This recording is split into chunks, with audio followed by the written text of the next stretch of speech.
Hello friends, welcome to my channel. ఎలా ఉన్నాను అందరూ? నేనైతే చాలా బాగున్నాను. ఇవాళ కూడా ఒక మంచి వీడియోతో అయితే మేము ముందుకు వచ్చేసాను. వీడియోని స్కిప్ చేయకుండా చివరి వరకు చూసేయండి. వీడియో నచ్చితే లైక్ చేయండి, అలాగే సబ్స్క్రైబ్ కూడా చేసుకోండి.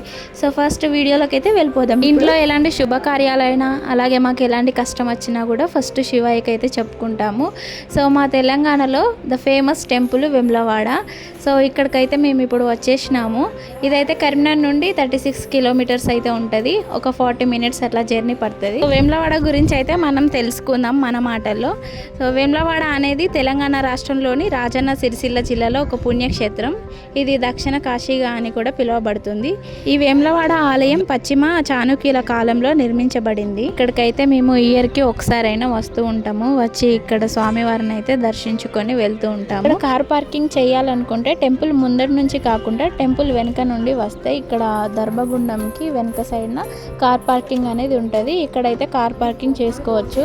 ఇక్కడ వేములవాడ శ్రీ రాజరాజేశ్వర స్వామి ఆలయం భక్తులకు చాలా పవిత్రమైనది. ఇక్కడ ఆలయంలో మహాశివరాత్రి రోజున చాలామంది భక్తులు వచ్చి ఇక్కడ పూజలో అయితే పాల్గొంటూ ఉంటారు. ఇక్కడ ధర్మగుండంలో స్నానం ఆచరించి స్వామివారిని భక్తి శ్రద్ధలతో మొక్కితే కోరిన కోరికలను తీర్చుతాడని ఇక్కడికి వచ్చిన భక్తుల నమ్మకం. ఇక్కడ శైవులు, వైష్ణవులు, జైనులు, బౌద్ధులు అందరూ ఈ దేవాలయాన్ని దర్శిస్తారు. దేవాలయం పైన ఉన్న శిల్పాలు కూడా జైన బౌద్ధ సంస్కృతులను ప్రతిబింబిస్తూ ఉంటాయి. ప్రధాన ఆలయంలో రాజరాజేశ్వరునికి కుడివైపున రాజేశ్వరి అమ్మవారు, ఎడమవైపున లక్ష్మీ సమేత గణపతి ఉన్నారు.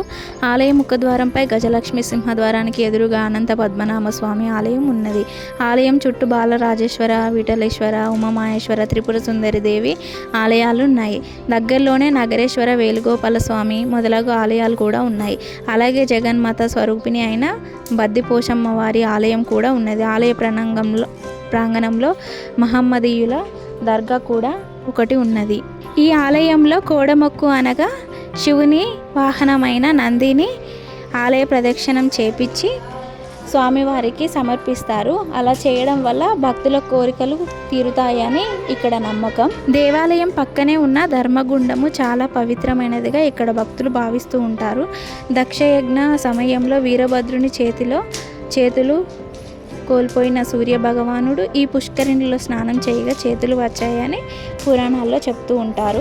ఇక్కడికి దర్శనానికి వచ్చిన భక్తులు దర్శనం చేసుకున్న తర్వాత ఇక్కడ నిద్రలు కూడా చేస్తూ ఉంటారు. ఇక్కడ దర్శనం అయిపోయిన తర్వాత దగ్గరలో ఉన్న కొండగట్టు ఆంజనేయ స్వామిని కూడా దర్శించుకోవడము జరుగుతూ ఉంటుంది. ఇక్కడ దగ్గరలో ఉన్న బద్దిపోచమ్మకు కూడా బోనాలు సమర్పిస్తూ ఉంటారు భక్తులు వచ్చిన వాళ్ళు. అలాగే ఇక్కడ ప్రసాదంగా లడ్డు, పులిహోర ఇవ్వడం జరుగుతుంది. అలాగే ఇక్కడ మొక్కుకున్న వాళ్ళు ఈ స్వామివారికి తల వెంట్రుకలు కూడా ఇవ్వడం జరుగుతుంది.